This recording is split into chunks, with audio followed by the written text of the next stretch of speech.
Kryeministri Edi Rama ka reaguar sërish ndaj gazetarit Blendi Fevziu, duke akuzuar këtë të fundit për shpifje dhe mashtrim publik, lidhur me pretendimin se disa ministra udhëtojnë jashtë vendit për qëllime private gjatë fundjavave, ndërsa në televizion e shfaqen pamja inspektimesh sikur janë në punë. Sipas Ramës, deklarata e Fevziut në emisionin Opinion, ku ai pretendoi se kishte fakte për të paktën 7 ministra që veprojnë në këtë mënyrë, është një gënjeshtër e pastër, e pambështetur nga asnjë provë. Reagimi i Ramës. Pra Blendi Fevziu ka gënyer fort, kur duke e parë në sy publikun nga ekrani i Opinionit, ai tha: "Kam fakte që të paktën 7 ministra janë në udhëtime private jashtë shtetit të shtunave e të tjeleve dhe lën kasetat me inspektime nëpër TV sikur janë në punë, ju a garantoj." Duke reaguar ndaj postimit tim pa sjell asnjë fakt mbi këtë akuzë të rrema ose shqip shpifje, Fevziu braktisi jo thjesht deklarimin e dhënë me garancinë që zotëronte fakte, por plot 7 ministra që bënin marifetin e lartë përmendur. Në të vërtetë ai braktisi publikun e tij dhe u mor në tym me videot e inspektimeve, përballjet e Trumpit me gazetarët, lirinë e tij për të udhëtuar në Amerikën Latine,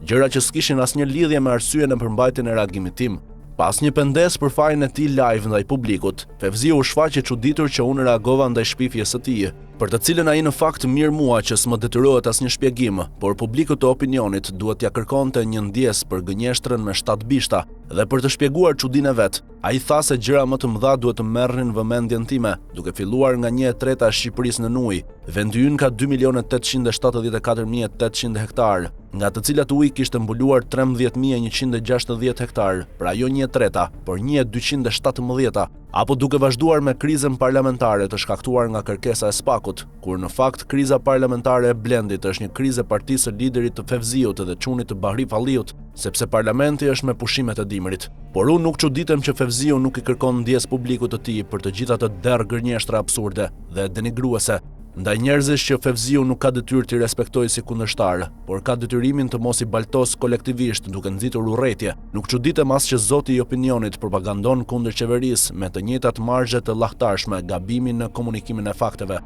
Si ai i Shqipërisë mbuluar nga uji në 1/3, e këtu Fevzës është as vetëm, as më i gabuari. Po të kesh parasysh ca të tjerë që gënjejnë si derra të kënaqun, migjenian ditë natë. Nuk çuditem nga asnjë çudie me xhelistit politik e mediatikun, sepse më shumë se sa të vërtetës që Blendi e synon kur shkruan libra si gazetar, Fevziu i Opinionit i shërben tenxherës së tij të potershme që duhet të bubulloj për natë, e të gërgëroj sa më fort mes 700 tenxherëve si motra që zjejnë në një garë të marrë se kush shkumzon më shumë. Poterja gjithçka, e vërteta asgjë, asnjë çudi.